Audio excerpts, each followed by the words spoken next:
Что делают люди в Берлине? Вспоминают, что они любят пиво.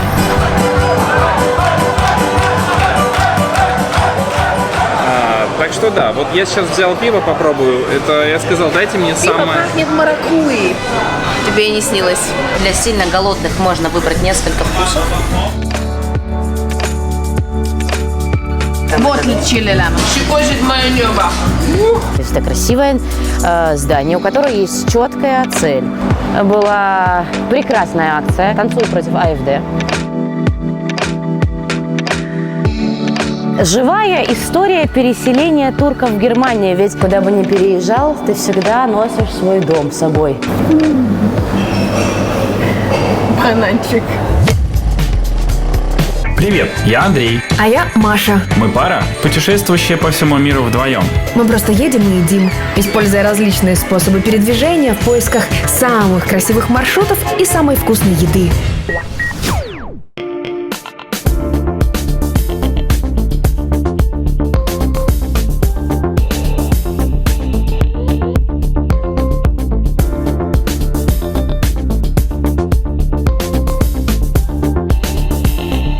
Мы с вами приехали на рынок номер 9, Маркетхалле 9. Очень известный рынок стритфуд-еды. Ребята несколько лет тому назад полностью взяли на реконструкцию старое рыночное помещение и запустили туда отдельные бренды, которые готовят только из региональных, только фермерских продуктов. Здесь очень следят за качеством. Самый главный день на этом рынке – это четверг вечер. Почему четверг? Они вот так вот прикинули, что суббота, воскресенье все равно людей много, а четверг как маленькая пятница, да. Вот, и они собирают здесь, у них отдельное меню, только стритфуд. Те ребята, которые обычно готовят большие порции мяса, делают, например, только бургеры. И приезжает очень много заведений, у которых есть стационарные свои места в городе. Они ставят свои шалашики. Очень много всяких био, да, органики. Все органика, все био. За этим очень сильно следит непосредственно команда Markethalle 9.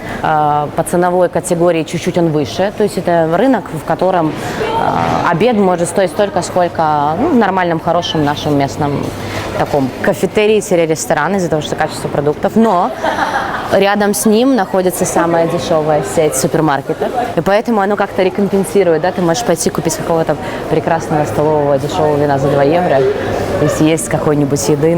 Классно. Да. Кстати, себестоимость бутылки самой и этикетки около евро, 90% в среднем.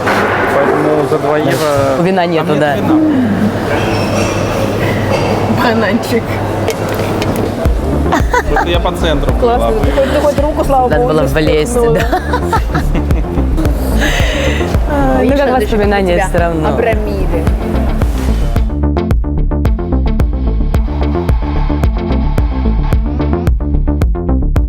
Фокачерия, именно из Милана. Это, да, сальсита и чиполе. Они готовят фокаччо де река в определенные дни, по-моему, в среду и в пятницу. И это непосредственно тот рецепт той фокаччо де река, который делается в городе Река. Ее больше, да, и я в ней была. И я тебе скажу, что неожиданно самые непривлекательные по виду фокаччи самые вкусные. И вон у них, видишь, вот эти хлеба под фокаччо, да, и отдельно они же еще пекут очень известный сирони, этот хлеб, который тоже поставляется в многие кафетерии. А это он сальсичо, видишь, поджаривает. Но она такая остренькая, приятная. Вот эти равиольки, одни с трюфелем, другие с рикоттой. И, ну не знаю, для меня это самые вкусные равиоли в городе, вкуснее даже, чем в ресторанах итальянских здесь подают.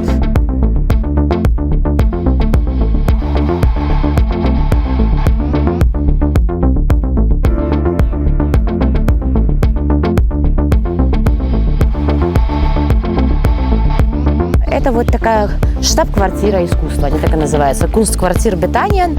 Вот, в ней находится детская школа музыки, галерея современного искусства. Внутри 3-4 года меняется полностью все убранство. Художники, известные наши стрит-артисты на весь мир, раскрашивают стены. Маленький кинотеатр наверху. Вот это место, которое хостит все фестивали. Они все перестраивают, все здесь делают, всякие митинг-румы, где проходит известный порнофестиваль в Европе. И огромный на 400 посадочных мест кинотеатр на открытом воздухе. Здесь все приходят, клеят свои наклейки, потом через неделю их сдирают новые, приходят. А вот это вообще Андрей твой портрет. Куда бы ты ни ехал, чем бы ты ни занимался, куда бы ни переезжал, ты всегда носишь свой дом с собой, у себя в голове. Это и хорошо, и иногда бывает наоборот. То есть ты не можешь избавиться от каких-то своих внутренних рамок, возможно, а может быть наоборот. Куда бы ты ни приехал, ты всегда чувствуешь себя везде как дома.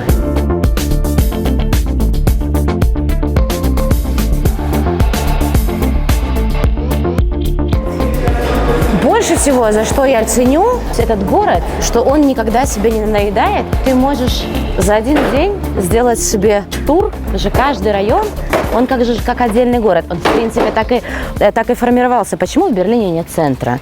Да, во всех классических европейских городах ты приезжаешь, ты бросаешь свои вещи в гостиницу, и куда идем? Ну, куда? Идем в центр. А здесь центра нету.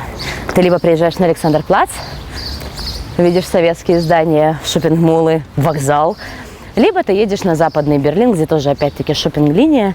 Ты ничего не можешь понять, о чем же город. А город весь спрятан. А формировался он за счет пригородов, которые потом стали районами. Там тот же Нойкёльн, Нойкёльн, да. То есть это вот все районы, которые мы знаем, Фридрихсхаген, Köpenick, это все были небольшие городки, пригороды Берлина, у которых был свой центр.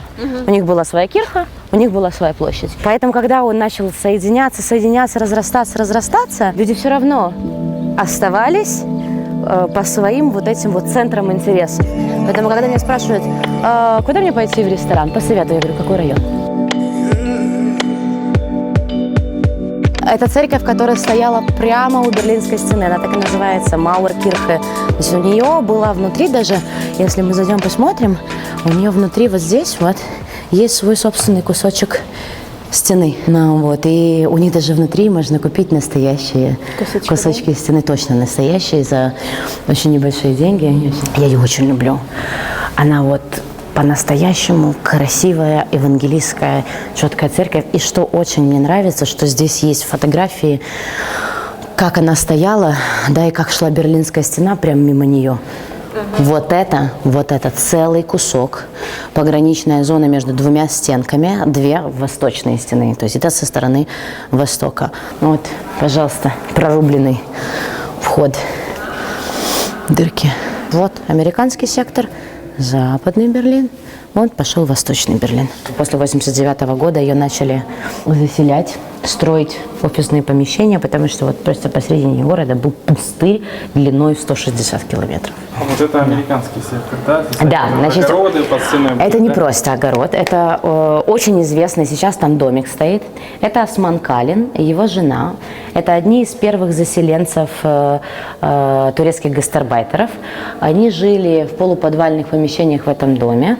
И все знали, что вот этот кусочек стены, вот я сейчас на карте тебе его покажу, вот, стена должна была идти вот захватывая его, вот этот небольшой кусочек. Вот. Но из-за того, что им нужно было использовать канал, они на этот кусочек махнули рукой и начали строить мимо. Но по документам вот этот кусок земли принадлежал ГДРовцам, то есть ничейная земля. И умный, и работящий Осман Калин начал высаживать себе там огород. Этот огород очень любили использовать в пропаганде ГДРовцы, мол, смотрите, эти капиталюги не дают даже нормально там питаться людям, им приходится выращивать возле нашей стены себе еду. Он очень быстренько сварганил. Это середина 80-х, в 89-м уже упала стена. Он себе построил домик, он до сих пор, это тоже он, только чуть помоложе, он до сих пор жив, и он живет в этом домике. Ну, вот. И я его покажу тут рядом. И когда упала Берлинская стена, его какое-то время не трогали, а потом к нему пришли, мол, ну, чувак, самозахват, надо же как-то выселяться. И наш замечательный район, который так это все не оставляет, начали за него вступаться. И тут сыграла роль, конечно, церковь Святого Фомы. Они вернули, точнее, они ему подарили в пользование вот этот клаптик земли, легализировались, и там по праздникам, по выходным приезжает уже выводок уже в 4-м поколении, или даже в 5-м, мне кажется, уже. Такая живая история переселения турков в Германию, ведь самая большая диаспора турецкая находится в Германии, и это очень необычно, когда ты приезжаешь, например, в Стамбул, ты ходишь по улицам, вокруг тебя турки, которые говорят на немецком языке. Вот стена еще проходила вот здесь. Вот одна здесь была, а другая вот там. И она вот прям вот так вот тут вот на углу уходила вперед. И мы сейчас будем, кстати, ее переходить. Будет 2 кирпичика. И с надписью, если ты ее читаешь нормально, значит, ты стоишь по сторону западного Берлина. Если она табличка вдруг вверх ногами, ты на части ГДР.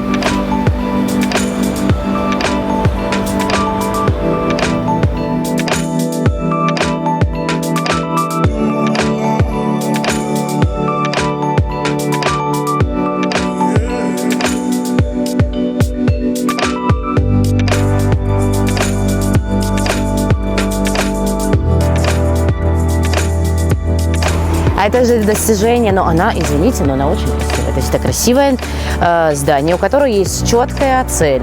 Это телебашня, конечно же, надзирательный пункт, конечно же, локационные все эти вещи советские. Плюс наверху ресторан, просмотровая площадка, еще она крутится.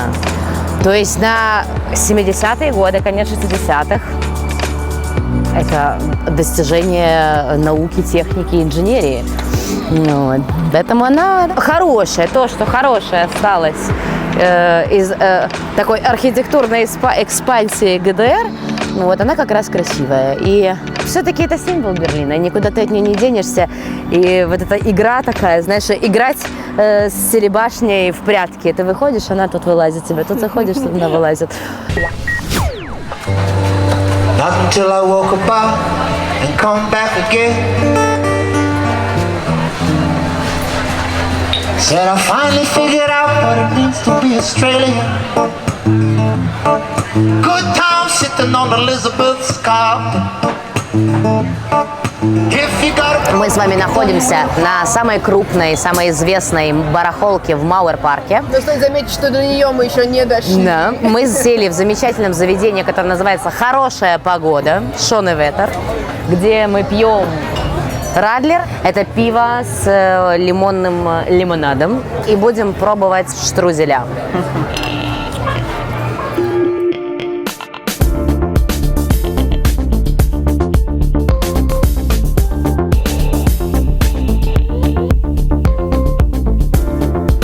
Очень популярное блюдо в немецкой кухне называется фламкухен. Это в печи, от слова флам, огонь, и кухен, пирог. То есть на тончайшей тесте начинки, классическая начинка — это сливки, лук, шинка, подробленная мелко. Все это засовывается в печь и отламывается как закуска к пиву. Самое распространенное сезонное блюдо во время Крисмаса, во время Рождества. На вохен-маркетах всех этих подаются эти фламкухен вместе с пивом и обязательно с глинтвейном. Да.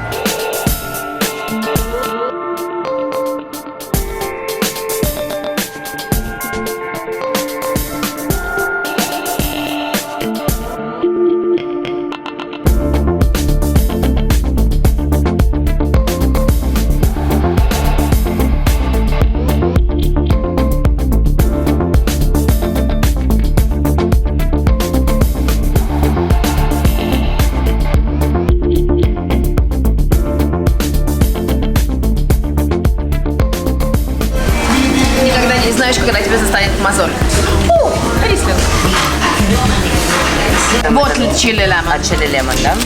Да. Смотри, они подают в этих вантонницах, да, в коробочках, где обычно делают вантоны. Да. Маринованная, да, у нас чили? А, нет, чили лемон идет ангус. Здесь у нас идет терияки соус с маринованной говядиной. с красным крымским луком. Вот, конечно же, излюбленным азиатским майонезом, моим любимым. Мы взяли одну обычную фрайс, обычную картошку фри, но она идет как немножко как по-деревенски. И вторую мы взяли у них очень сладкого вкусную картофеля. сладкого картофеля из батата. Вот, и она у них идет большими такими, но плоскими кусочками тоже по-своему. Ну и подается в вантоне. Ты испытываешь Размер мое бургера терпение.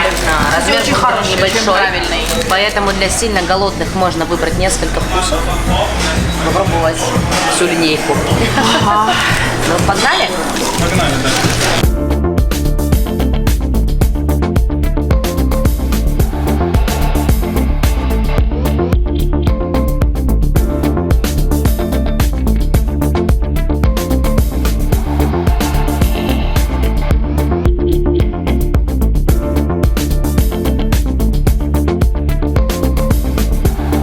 Щекочет мое небо.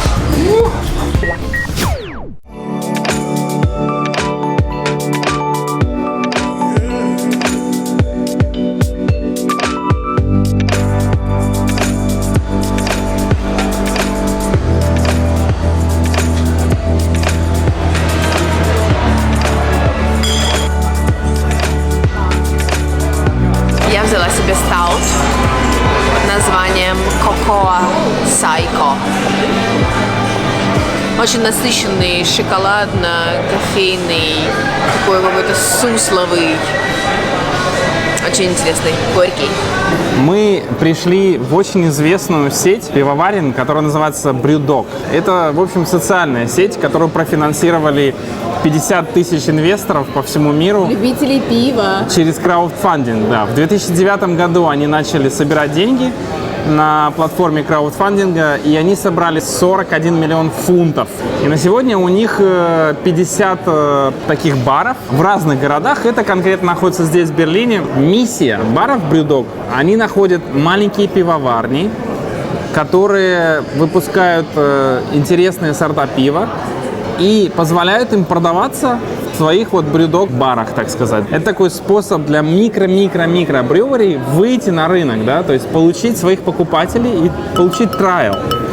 Вот я, кстати, взял и сказал, дайте мне пиво, которое наибольше вас характеризует, и оно пахнет маракуйей. Оно пахнет маракуйя, что интересно, да. А на вкус оно немножко горчит, как можжевельник. Горьковатое что-то есть такое. Очень интересно, да, пиво. На сегодняшний день у них уже 2 пивоварни, которые стали мировыми пивоварнями, которые начинали через их сеть.